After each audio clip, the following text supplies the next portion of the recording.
بسم اللہ الرحمن الرحیم۔ اللہ کے نام سے جو رحمان اور رحیم ہے۔ وَلَقَدْ يَسَّرْنَا الْقُرْآنَ لِلذِّكْرِ فَهَلْ مِن مُدَّكِرٍ، ہم نے اس قرآن کو نصیحت کے لیے آسان ذریعہ بنا دیا ہے، پھر کیا ہے کوئی نصیحت قبول کرنے والا؟ اعوذ باللہ من الشیطان الرجیم، بسم اللہ الرحمن الرحیم۔ الخبیثات للخبیثین والخبیثون للخبیثات والطیبات للطیبین والطیبون للطیبات اولئک مبرؤون مما یقولون لهم مغفرۃ ورزق کریم۔ یہ سورۃ النور کی آیت نمبر 26 ہے۔ اس آیت مبارکہ میں ایمان والوں کے لیے ایک خوشخبری ہے اور ایک اور دلیل صفائی ہے۔ فرمایا الخبیثات للخبیثین، گندی عورتیں گندے لوگوں کے لیے ہے، والخبیثون للخبیثات، اور ناپاک مرد ناپاک عورتوں کے لیے ہے، والطیبات للطیبین، اور ناپاک عورتیں ناپاک مردوں کے لیے ہے، والطیبون للطیبات، والطیبات للطیبین، اور پاکیزہ عورتیں للطیبین پاکیزہ مردوں کے لیے ہیں، والطیبون للطیبات، اور پاکیزہ مرد پاکیزہ عورتوں کے لیے ہے۔ اس میں یہ پاک پاک کے لیے اور ناپاک ناپاک کے لیے کا مطلب یہ ہے کہ یہ لام للخبیثین میں اور للخبیثات میں اور للطیبین میں اور للطیبات میں، یہ جو لام ہے اس کو کہتے ہیں لام لیاقت، لائق ہونے کے معنی میں۔ تو گندے لوگ گندے لوگوں کے لائق ہیں، پاکیزہ لوگ پاکیزہ لوگوں کے لائق ہیں، اور اسی طرح اس میں یہ خباثت سے بچنے اور طیبت اور پاکیزگی کا طریقہ بتایا گیا ہے۔ جو گندوں کے ساتھ رہے گا وہ گندا بنے گا، جو اچھوں کے ساتھ رہے گا وہ اچھا بنے گا۔ اچھوں کے لائق اچھے ہیں، بروں کے لائق برے ہیں۔ اس میں اشارہ ہے کہ حضرت عائشہ رضی اللہ تعالی عنہا کی پاکیزگی کی ایک بڑی دلیل یہ ہے کہ وہ رسول اللہ صلی اللہ علیہ وسلم جیسے پاکیزہ انسان کی زوجہ مطہرہ ہے۔ کیا پاکیزہ شخصیت کے مناسب اور لائق کوئی ناپاک عورت ہو سکتی ہے؟ تم خود غور کرو کہ جس شخصیت سے ان کی نسبت ہے وہ کتنی پاکیزہ شخصیت ہے، پھر تمہیں یہ گمان کہاں سے ہوا کہ حضرت عائشہ رضی اللہ تعالی عنہ معاذ اللہ داغدار ہے؟ تو اس میں یہ دلیل صفائی ہے۔ یہ جو الخبیثات للخبیثین ہے، اس میں خبیثات گندی عورتیں اور خبیثین گندے مرد، لیکن اس کا جو موصوف ہے وہ ذکر نہیں ہوا ہے۔ ایک قول اس میں یہ بھی ہے، اور وہ حضرت عبداللہ ابن عباس رضی اللہ تعالی عنہما سے مروی ہے اس آیت کی تفسیر میں۔ ایک اور توجیہ یہ ہے کہ الخبیثات من القول للخبیثین من الرجال، گندی باتیں گندے لوگوں کی ہوتی ہے، والخبیثون من الرجال للخبیثات من القول، اور گندے مرد گندی باتوں کے لیے ہوتے ہیں۔ یعنی خبیثات سے مراد کلمات خبیثات ہے، الکلمات الخبیثات للخبیثین۔ جو اچھے لوگ ہوتے ہیں وہ اچھی باتیں کرتے ہیں، جو برے لوگ ہوتے ہیں وہ بری باتیں کرتے ہیں۔ تو تم نے یہ گندی باتیں شروع کر دی۔ منافقین کے طرز عمل پر تردید کا ایک اور انداز ہے۔ تو یہ آیت نازل تو ان لوگوں کے بارے میں ہوئی ہے جنہوں نے نبی صلی اللہ علیہ وسلم کی زوج مطہرہ میں بہتان باندھا، مگر ان الفاظ کے عموم میں کلمات الخبیثات بلکہ الاعمال الخبیثات بھی داخل ہے۔ نزول تو بہتان کی تردید میں ہے، لیکن کلمات خبیثات اور کلمات طیبات اور اعمال خبیثات اور اعمال طیبات بھی ان الفاظ کے عموم میں مراد ہے۔ اور یہ عبداللہ ابن عباس رضی اللہ تعالیٰ عنہما سے مروی بھی ہے، اور یہ امام مجاہد کا بھی قول ہے۔ اس لیے یہ الفاظ بڑے عام ہیں۔ اس میں جہاں صحبت صالحی کی بات ہے، وہاں کسی کے پہچان کا طریقہ بھی بتایا گیا ہے، وہاں یہ دلیل صفائی بھی ہے، وہاں یہ تردید بہتان بھی ہے۔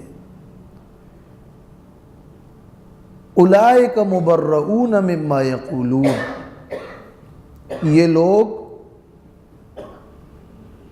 اولئک یعنی یہ پاک لوگ، مبرؤون بیزار ہیں، مما یقولون ان باتوں سے جو یہ خبیث لوگ کہتے ہیں، مما یقولون الخبیثون والخبیثات۔ کسی کے بہتان سے ان کو کوئی نقصان نہیں پہنچا، حقیقت جو ہے وہ ہے۔ وہ لوگ پاک کیے گئے ہیں اور بیزار ہیں ان خبیث لوگوں کی خبیث باتوں سے۔ اس مما یقولون سے گویا ایک اشارہ مل رہا ہے کہ الکلمات الخبیثات مراد ہے۔ اور یہ تو بے اعتبار دنیا کے ان کی پاکیزگی ہے ہی جو اللہ نے بیان کر دی، اور ایسی بیان کر دی کہ اس میں حضرت عائشہ رضی اللہ تعالی عنہ کی بہت بڑی منزلت اور مرتبت ہے کہ اللہ نے یوسف علیہ السلام کی براءت کی، وشہد شاہد من اہلہا، کہ ایک فیصلہ کرنے والے نے فیصلہ کر دیا ان کی براءت کا۔ اور اللہ نے حضرت مریم علیہ السلام کی براءت کی کہ عیسیٰ علیہ السلام کو بچپنے میں ہی گویا کر دیا، مگر اللہ نے حضرت عائشہ رضی اللہ تعالی عنہ کی براءت خود قرآن میں اپنے کلام سے بیان کر دی۔ امام قرطبی رحمہ اللہ نے اس مقام پر یہ بات ذکر کی ہے۔ لہم مغفرۃ و رزق کریم، ان کے لیے مغفرت بخشش ہے اور عزت کی روزی ہے، جنت کا رزق ہے، کریم جو کہ باعزت ہے۔ الخبیثات للخبیثین والخبیثون للخبیثات، گندی عورتیں گندے مردوں کے لیے لائق ہے، والخبیثون للخبیثات، اور گندے مرد گندی عورتوں کے لائق ہے، والطیبات للطیبین، اور پاک عورتیں، پاکیزہ عورتیں للطیبین، پاکیزہ مردوں کے لیے ہے، والطیبون للطیبات، اور پاکیزہ مرد پاکیزہ عورتوں کے لیے ہے۔ اولئک مبرؤون مما یقولون، یہ لوگ بیزار ہیں ان باتوں سے جو یہ خبیث لوگ کہتے ہیں۔ لہم مغفرۃ ورزق کریم، ان کے لیے بخشش ہے اور عزت کی روزی رزق ہے۔ یہ دو دفعہ اس طرح کہنا، ایک دفعہ بتا ہی نہیں تھا۔ مقام براءت ہے، اور براءت کے مقام میں تاکید ہونی چاہیے، اور ہر پہلو کو بیان کیا گیا ہے۔ جہاں اس میں ایمان والوں کی اور رسول اللہ صلی اللہ علیہ وسلم کی تسلی ہے، اور حضرت عائشہ اور حضرت صفوان رضی اللہ تعالی عنہم کی براءت ہے، وہیں پر عبداللہ ابن ابی ابن سلول اور منافقین کی خباثت اور اس کی تردید بھی مقصود ہے۔ چونکہ اس مقام پر دونوں جانبین موجود تھے اور دونوں جانبین کو ایک سبق دینا تھا، اور مقصود براءت ہے، اور براءت بھی ویسے مقام تاکید ہے، تو اس لیے انداز میں یہ تکرار ملتا ہے۔ یا ایھا الذین آمنوا لا تدخلوا بیوتا غیر بیوتکم حتی تستأنسوا وتسلموا علی اہلها ذالکم خیر لکم لعلکم تذکرون۔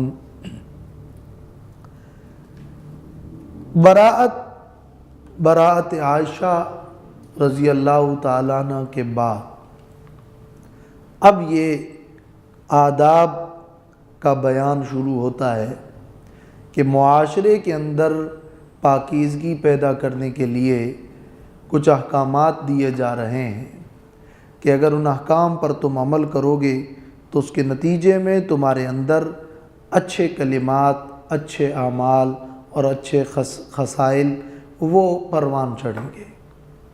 تو یہاں سے یہ پہلا ادب بیان ہو رہا ہے۔ جاہلیت کا رواج تھا کہ وہ لوگ جب کسی کے پاس جاتے تو گھر میں ڈائریکٹ ہی داخل ہو جاتے، یہ انداز جاہلیت کا تھا۔ اللہ تبارک و تعالیٰ نے یہ ادب بیان فرمایا کہ حیا کا تقاضا یہ ہے، عزت کا تقاضا یہ ہے، پاکیزگی کا تقاضا یہ ہے کہ جب تم کسی کے گھر جاؤ جس میں وہ رہائش ان کی رہائش ہے، ان گھروں میں جب تم داخل ہو تو تم پہلے اجازت مانگو تاکہ گھر والے سنبھل جائیں، اور اس کے بعد تم داخل ہو، سلام کر کے اجازت مانگو، اور جب داخل ہو تو سلام کرو، یہ تمہارے لیے بہتر ہے تاکہ تم نصیحت حاصل کرو۔ اور یہ ایک بہت بڑا ادب ہے استئذان اور استئناس کا، اس کے ذریعے سے معاشرے کے اندر پاکیزگی پیدا ہوتی ہے۔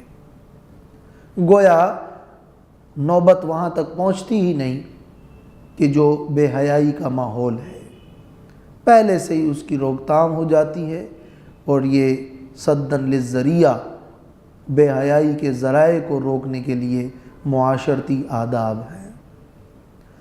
یا ایھا الذین آمنوا، اے ایمان والو، لا تدخلوا بیوتا، مت داخل ہو گھروں میں، غیر بیوتکم، اپنے گھروں کے سوا دوسروں کے گھروں میں۔ بیوت کا لفظ تو گھر کو کہتے ہیں، اور گھر کے اندر کا جو ایک کمرہ ہوتا ہے اس کو بھی بیت کہا جا سکتا ہے، اور مقصد اس سے یہ ہے کہ چاہے وہ گھر کسی کا بھی ہو، کسی کا بھی ہو کا معنی یہ ہے کہ یعنی اگر اس میں والد ہے، والدہ ہے، بھائی ہے، بہن ہے، ان کے ہاں بھی جاتے وقت اجازت مانگنی ہے، وہ غیر بیوتکم میں داخل ہے۔ حتی تستأنسوا، یہاں تک کہ تم اجازت مانگو، اجازت طلب کرو۔ تستأنسوا استیناس سے ہے۔ امام ابن جریر فرماتے ہیں استفعال من الانس، یہ استفعال ہے، انس سے ماخوذ ہے۔ وَهُوَ أَن يَسْتَأْذِنَ أَهْلَ الْبَيْتِ فِي الدُّخُولِ عَلَيْهِمْ، اور اس کا معنی یہ کہ گھروں میں داخل ہوتے وقت اجازت مانگو۔ تستأذنوا، تستأنسوا کا معنی تستأذنوا، مگر اذن اور تستأذنوا کے الفاظ یہاں ذکر نہیں ہوئے۔ اشارہ اس طرف ہے کہ اجازت کا مطلب یہی ہے کہ آپ اپنا تعارف کرائیں، خود کو متعارف کریں اور خود کو مانوس کرائیں، اس کے بعد آپ اندر داخل ہوں۔ اور تعارف کا وہ انداز کیا ہو کہ جب آپ جائیں تو احادیث مبارکہ سے ثابت ہے کہ آپ سلام کریں، السلام علیکم ادخلوا، یا دروازہ کھٹکھٹایا، کوئی آیا اور اس کسی بچے کے ذریعے سے پیغام بھیجا، کوئی بھی وہ ذریعہ جس سے بندہ اندر متعارف ہو جائے، اس کے بعد جب اجازت ملے تو وہ اندر داخل ہو۔ اور اس میں اشارہ اس طرف بھی ہے کہ اجازت مانوس لوگوں کا کام ہے، اور جو اجازت لیے بغیر اندر داخل ہوتے ہیں جانوروں کی طرح، وہ گویا وحشی ہے۔ تستأنسوا میں اشارہ ہے کہ یہ انداز، یہ معاشرت کے ان آداب میں سے ہے جو انسانیت کے ساتھ دائرے میں رہ کر انسان زندگی گزارتا ہے، تو اس کا یہ طریقہ ہے۔ وَتُسَلِّمُوا عَلَىٰ أَهْلِهَا، اور یہ جب تک کہ تم سلام نہ کر لو ان گھر والوں پر، تو ایسے ہی ڈائریکٹ داخل نہ ہو۔ ایک صحابی نے پوچھا تھا اللہ کے رسول، کیا اگر گھر میں میری ماں ہو تو میں اجازت مانگ کر داخل ہوں؟ آپ نے فرمایا ہاں۔ وہ کہنے لگے کہ میری ماں ہی ہے، اس کی میں خدمت میں ہی کرتا ہوں، میں اس کی خدمت کے لیے ہوں۔ تو آپ نے فرمایا اَتُحِبُّ أَن تَرَاهَا عُرْيَانَةً، کیا تم پسند کرو گے کہ انہیں بے حجاب دیکھو؟ اس نے کہا نہیں۔ تو پھر اجازت مانگا کرو۔ مقصد یہ کہ یہ جو اجازت ہے یہ مانگنا ضروری ہے، بیوی کے علاوہ کہ ان کے پاس جانے میں یہ وجوب اور یہ فرض اور لازم نہیں ہے، وہاں بھی بہتر یہی ہے، وہاں بھی مستحب یہی ہے کہ داخل ہوتے وقت اجازت مانگی جائے۔ کہ کبھی موقع ایسا ہوتا ہے کہ کوئی شخص، کوئی عورت نہیں چاہتی کہ اس حال میں میرا شوہر مجھے دیکھے، اور سنبھل کر ہی وہ اجازت ملے اور انسان داخل ہو، مثلا وہ کھنکار کر اندر داخل ہو، تو یہ طریقہ ہوتا ہے۔ مگر یہ حکم ایک لازمی اور فرض حکم ہونے کے باوجود اس میں بڑی غفلت برتی جاتی ہے۔ ذالکم خیر لکم لعلکم تذکرون، یہ اجازت مانگنا اور یہ سلام کرنا بہتر ہے تمہارے لیے تاکہ تم نصیحت حاصل کر لو۔ فَإِن لَّمْ تَجِدُوا فِيهَا أَحَدًا فَلَا تَدْخُلُوهَا حَتَّى يُؤْذَنَ لَكُمْ، پس اگر نہ پاؤ تم اس گھر میں کسی کو تو داخل مت ہونا اس گھر میں یہاں تک کہ تمہیں اجازت دے دی جائے، یہاں تک کہ تمہیں اجازت مل جائے۔ اگر کوئی گھر میں آیا اور دیکھا کہ کوئی نہیں ہے تو اب داخل مت ہو، جب تک کہ اجازت تمہیں نہ دی گئی ہو تو تم اندر داخل مت ہو، بلکہ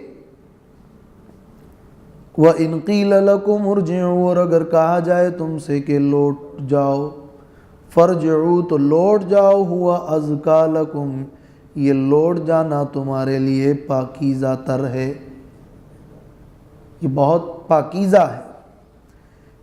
اس سے تم پر کسی قسم کے الزام کا کوئی خطرہ نہیں ہے۔ گھر سے چوری ہو گئی تو لوگ کہیں گے کہ کوئی نہیں آیا تھا، بس یہی آیا تھا، کوئی نہ ہو اور آپ داخل ہوں گے تو، یا کوئی تیسرا دیکھنے والا، ان کے دلوں میں طرح طرح کے شکوک پیدا ہو جائیں۔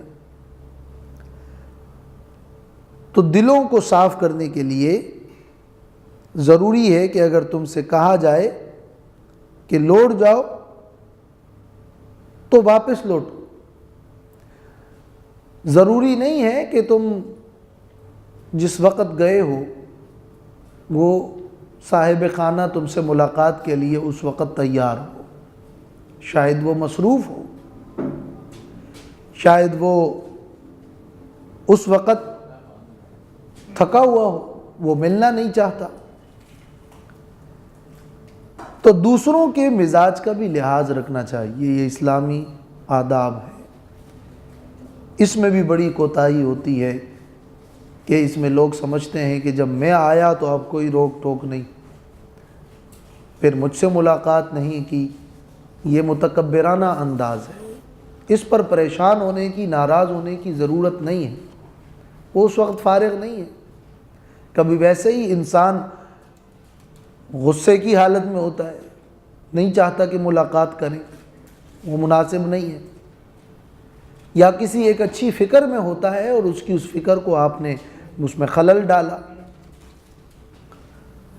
تو دیکھ لینا چاہیے کہ کس وقت کسی کو فرصت ہے اور اس طرح جا کر ملاقات کرنی چاہیے۔ واللہ بما تعملون علیم، اور اللہ تمہارے اعمال کو جاننے والا ہے۔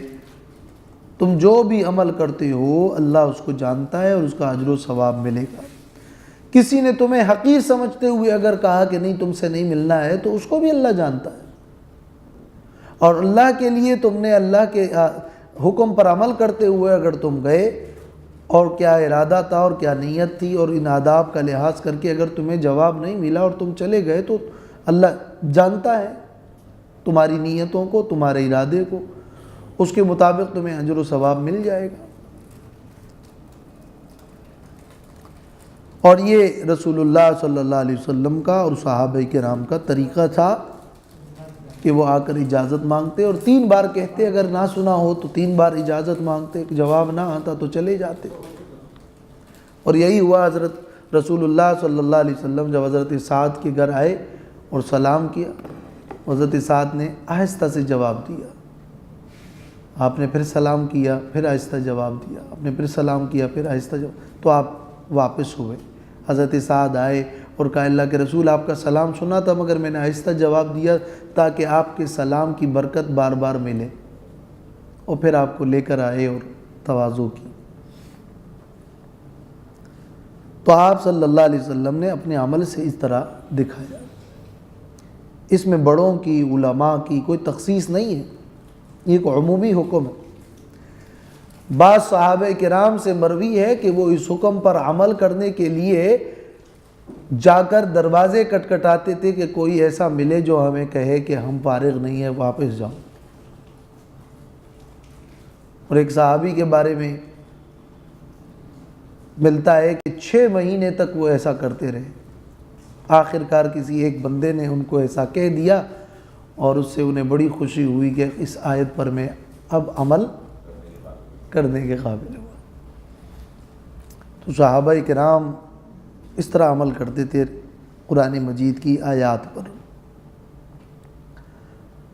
لیس علیکم جناح ان تدخلوا بیوتا غیر مسکونۃ فیہا متاع لکم واللہ یعلم ما تبدون وما تکتمون۔ یہ آیت نمبر 29 ہے۔ اس میں ماقبل حکم میں سے یہ استثناء کی گئی ہے کہ اگر کوئی ایسا مقام ہے جہاں ہر طرح کے لوگ اپنی ضرورت کے لیے داخل ہوتے ہیں اور جاتے ہیں، بازار ہے، ہوٹل ہے، کوئی دکان ہے، کوئی دفتر ہے، کوئی حجرہ ہے، کوئی سرائے ہے، وہاں پر ہر جگہ جا کر سلام کرنے اور اجازت مانگنے اور اندر داخل ہونے میں ایک حرج تھا، اور اس حکم پر جو کہ ایک لازمی اور واجبی حکم تھا، اس پر عمل نہ کرنے کے نتیجے میں گناہ کا خطرہ تھا۔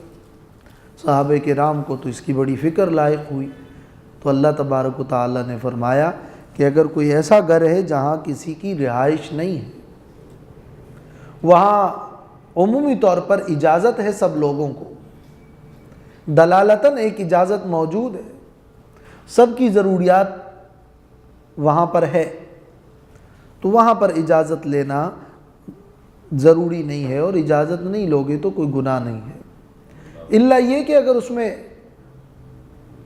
ممانعت ہو، باقاعدہ ایک آرڈر ہو کہ اس فلاں گیٹ کے اندر آپ داخل نہیں ہوں گے بغیر اجازت، اور اس طرح کی کوئی ممانعت ہو تو پھر تو الگ بات ہے، ورنہ اس قسم کے مواقع پر اجازت لینے کی ضرورت نہیں ہے، اور کوئی اجازت نہیں لے گا تو گناہگار نہیں ہوگا۔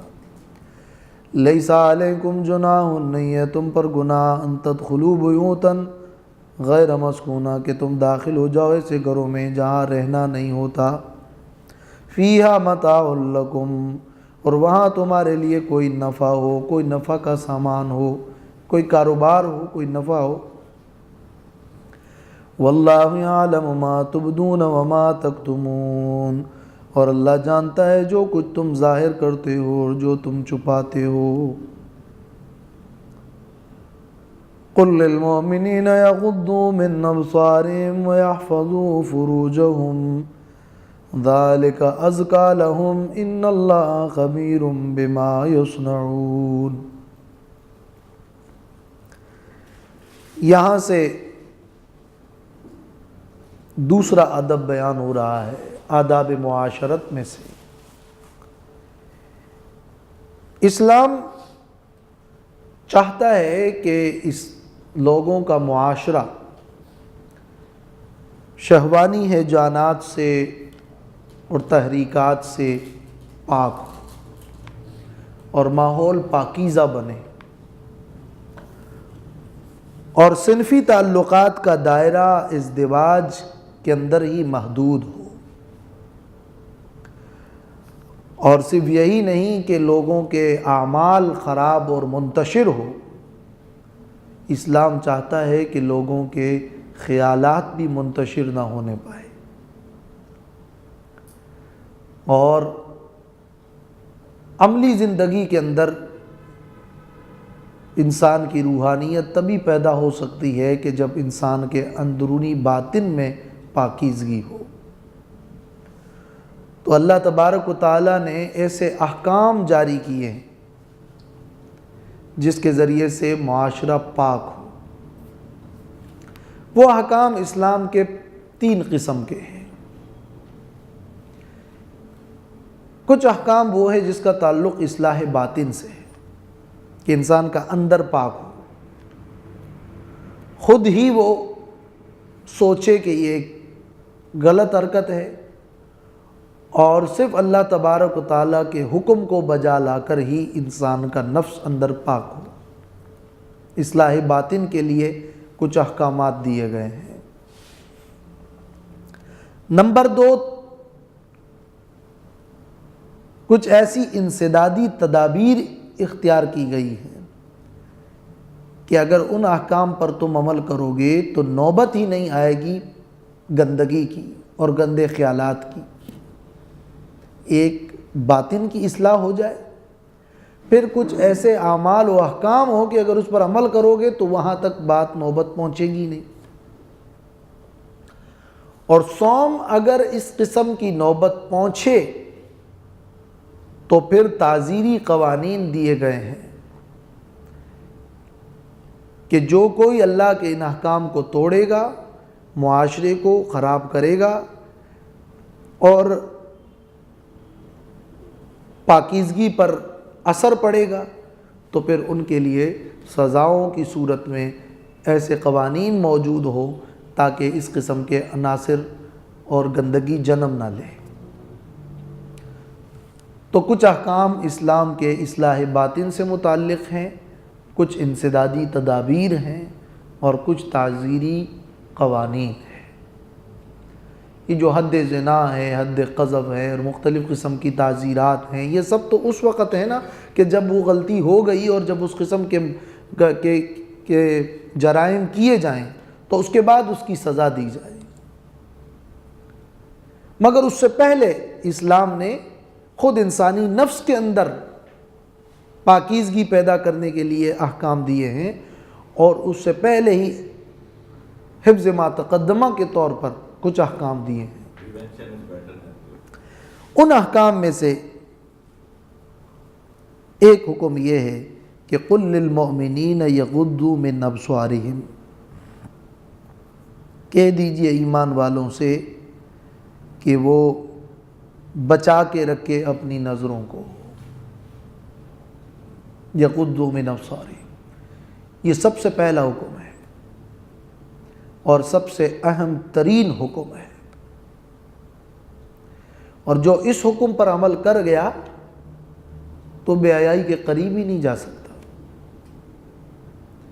یہ اصلاح باطن کے لیے بھی ضروری ہے، اور یہ وہ حکم ہے کہ جو انسدادی تدابیر میں بھی داخل و شامل ہے۔ قانون کی نظر میں تو زنا اور بدکاری جو ہے وہ تو ہے، مگر اخلاق کی نظر میں دل کا اندر ہیجان اور بد نظری اور اجنبی کے حسن سے، آواز سے لطف اٹھانا، یہ اخلاق کی نظر میں بھی زنا ہے۔ اخلاق کی نظر میں جو زنا ہے اس کا مفہوم وسیع ہے۔ یہی وجہ ہے کہ ایک حدیث میں ہے، رسول اللہ صلی اللہ علیہ وسلم نے فرمایا العینان تزنیان وزناہما النظر، آنکھیں بھی زنا کرتی ہے اور آنکھوں کا زنا دیکھنا ہے۔ والیدان تزنیان وزناہما البطش والرجلان تزنیان وزناہما المشی، ہاتھ بھی زنا کرتے ہیں اور ہاتھوں کا زنا پکڑنا ہے، پاؤں بھی زنا کرتے ہیں اور پاؤں کا زنا وہ چلنا ہے۔ وزنا اللسان النطق، زبان کا زنا وہ بولنا ہے، فحش گفتگو ہے۔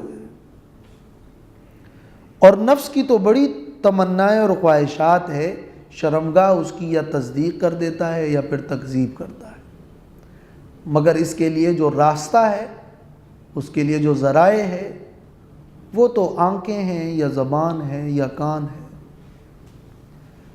اس کی انسان نے اگر حفاظت کر دی تو اندر دل میں ایک نور پیدا ہوتا ہے، پھر انسان کا نفس پاک ہوتا ہے، پھر ایمان کی حفاظت ہوتی ہے۔ النظر برید الزنا، کہتے نظر زنا کا ڈاکیہ ہے، یہ زنا کا ایک سبب ہے، سیڑھی ہے، اور اسی کے نتیجے میں پھر انسان کا اندر ایمان خراب ہوتا ہے اور ہر طرح کی بے حیائی پیدا ہوتی ہے۔ مولانا روم فرماتے ہیں نا کہ چشم بند و گوش و بند و لب بند، گر نبینی نور حق بر من بخند،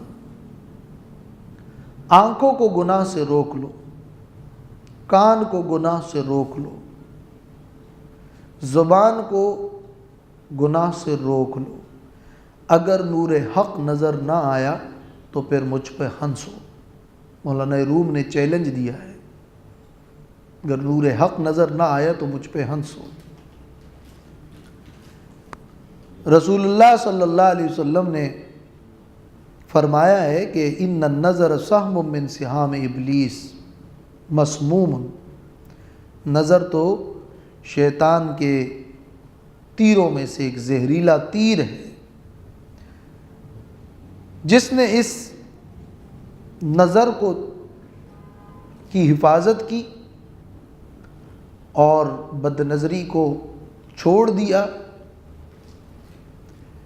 تو اس کو میں بدلے میں وہ ایمان عطا کروں گا کہ جس کی حلاوت وہ اپنے دل میں محسوس کرے گا۔ یہ نظر کی اہمیت پر کتنی بڑی عمدہ بات ہے۔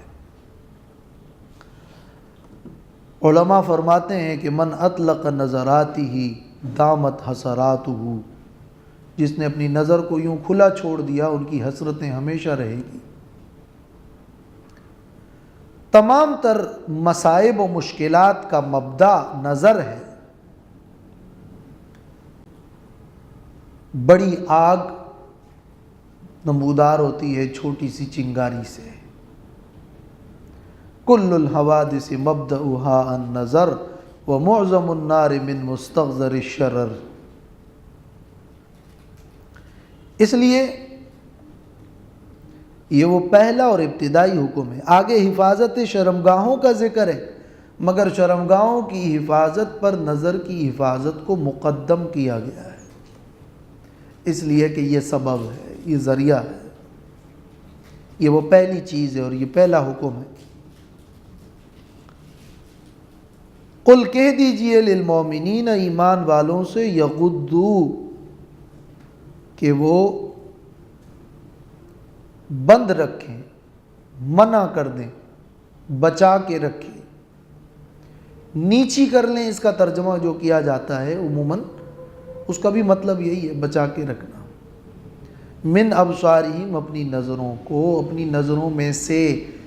یہ من کا لفظ جو ہے اس میں تبعیض کا معنی ہے، مراد ہے کہ نظریں بعض مواقع پر وہ نظریں روکنا نہیں ہوتا، اس لیے کہ وہاں دیکھنا حلال ہوتا ہے۔ نظریں نیچی کریں کا یہ معنی نہیں ہے کہ ہمیشہ نیچے دیکھیں۔ نظروں کی حفاظت کرنا اور نظروں کو بچا کے رکھنا وہاں سے جہاں دیکھنا حرام ہے، جہاں دیکھنا منع ہے۔ غیر محرم کو مت دیکھو، اور اگر بے اختیار نظر پڑ جائے تو اس کا جواز ہے، مگر رسول اللہ صلی اللہ علیہ وسلم نے فرمایا حضرت علی سے، یا علی لا تتبع النظرۃ النظر، ایک نظر کے بعد دوسری نظر اس کے پیچھے نہ کرو، تیرے لیے پہلی نظر جائز ہے اور دوسری پھر جائز نہیں ہے۔ اچانک نظر کے بارے میں جب رسول اللہ صلی اللہ علیہ وسلم سے پوچھا گیا تو آپ نے فرمایا کہ اصرف بصرک، اپنی نظروں کو پھیر دیں، نظر پڑ گئی تو پھیر دیں، یہ نظروں کی حفاظت ہے۔ اس کے نتیجے میں کیا ہوتا ہے؟ دل کے اندر نور پیدا ہوتا ہے، دل قوی ہوتا ہے، اور انسان کو فراست ملتی ہے، دلوں کی اصلاح ہوتی ہے، اور عبادت میں حلاوت پیدا ہوتی ہے، اور شیطان کے داخل ہونے کے راستے مسدود ہو جاتے ہیں۔ اور آج کے دور میں سب سے بڑا فتنہ، اور یہ ابتدائی فتنہ، یعنی جس نے بے حیائی اور عریانی کو معاشرے کے اندر پھیلا دیا، وہ فتنہ نظر ہے۔ بس اس نظر کی اگر انسان حفاظت کر لیں تو اس کا ایمان محفوظ ہو گیا، اور اگر اس کی حفاظت نہیں کی تو پھر ایمان خطرے میں ہے، پھر روحانیت خطرے میں ہے۔ یہ بہت ہی بڑا عنوان ہے، بہت بڑے بڑے لوگوں کا تقوی یہاں آ کر خراب ہوتا ہے، اور اسی کے نتیجے میں ایک بہت بڑی یہ آزمائش ہے اور یہ اخلاقی تربیت ہے، اور اسی کے نتیجے میں انسان کے اندر تقوی پیدا ہوتا ہے۔ اس کی اہمیت کو جتنا عام کیا جائے وہ کم ہے، کہ جو اللہ تبارک و تعالیٰ نے یہ قانون بیان فرمایا ہے۔ حرام کو مت دیکھو،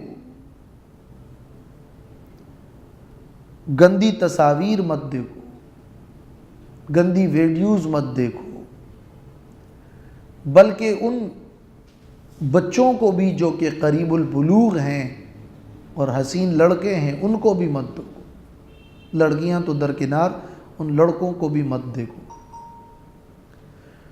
اور بلکہ اللہ تعالیٰ نے فرمایا ہے کہ وَلَا تَمُدَّنَّ عَيْنَيْكَ، دنیا کے زیب و زینت کو بھی مت دیکھو کہ اس میں تمہیں دل میں خواہش پیدا ہو کہ میرے پاس یہ مال ملے وہ ملے، اس سے بھی متاثر نہ ہو، تاکہ تمہارے دل کے اندر جس چیز کی اہمیت ہے یہ نظر کے راستے ڈائریکٹ جو ہے دل پر ضرب لگتی ہے، تو دل کو اگر پاک کرنا ہے تو اس کے لیے یہ راستہ ہے، اور یہ ایک بہت بڑی آزمائش ہے۔ یعنی دنیا کی تعیش کی طرف دھیان مت، تعیش کی طرف دھیان مت دو، بالکل یہی مطلب ہے۔ یہ بھی اس میں ایک طرح داخل ہے، وہ تو دوسری آیت میں بیان ہوا ہے، لیکن اس میں ایک طرف وہ بھی داخل ہے، اس لیے کہ یغضوا من ابصارہم وَيَحْفَظُوا فُرُوجَهُمْ، اور حفاظت کریں وہ اپنے شرمگاہوں کی۔ شرمگاہوں کی حفاظت کیا ہے؟ شرمگاہوں کی حفاظت یہ ہے کہ اس کو کسی بھی شخص کے سامنے نہ کھولے۔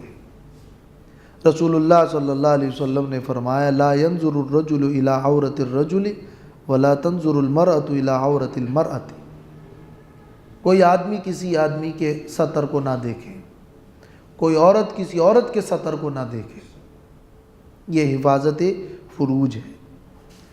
اور اسی طرح شرمگاہوں کی حفاظت یہ ہے کہ اس کو زنا سے، بلکہ زنا کے مقدمات سے پاک کر دیں، یعنی لمس سے، نظر سے، زنا سے، جو ہاتھوں کا، آنکھوں کا، زبان کا جو زنا ہے اس سے انسان بچے، تاکہ شرمگاہوں کی حفاظت ہو۔ ذَلِكَ أَزْكَى لَهُمْ، یہ آنکھوں کا نیچے رکھنا اور حفاظت کرنا اور روکے رکھنا، اور یہ شرمگاہوں کی حفاظت ازکا لہم، ایمان والوں کے لیے تزکیہ ہے، ان کے دل اور خیالات کی صفائی ہے، ان کے معاشرے کی صفائی ہے۔ قرآن مجید نے خود اس کا کتنا بڑا فائدہ بیان کیا ہے۔ پاکیزگی کی ابتدا یہاں سے ہے۔ ان اللہ خبیر بما یصنعون، بے شک اللہ خبردار ہے ان کاموں پر جو یہ لوگ کرتے ہیں۔ اپنے اختیار سے وہ جو کچھ کرتے ہیں وہ بھی اللہ کو پتہ، غیر اختیاری طور پر جو ہو جاتا ہے اور جو معاف ہے وہ بھی اللہ کو پتہ۔ صنع کا مطلب ہے ایک کام کو کرنا اور اس کو عادت بنانا۔ کوئی اگر چھپ کر کرتا ہے، بناوٹ کرتا ہے، تو یاد رکھو اللہ جانتا ہے، اللہ دیکھ رہا ہے۔ ان اللہ خبیر بما یصنعون، یہ فی زمانہ یہ ایک آیت بھی اتنی بڑی روحانیت کا سبق اپنے اندر لیے ہوئے ہیں کہ یہ اس وقت سب سے بڑا فتنہ ہے، اور اس پر عمل کرنے کا بھی اگر انسان کو مجاہدہ ہو، تجربہ ہو، تو یہ بھی اس کے ایمان کو روحانیت کی جلا بخشنے کے لیے کافی ہے۔ اللہ تعالیٰ سمجھنے اور عمل کی توفیق عطا فرمائے۔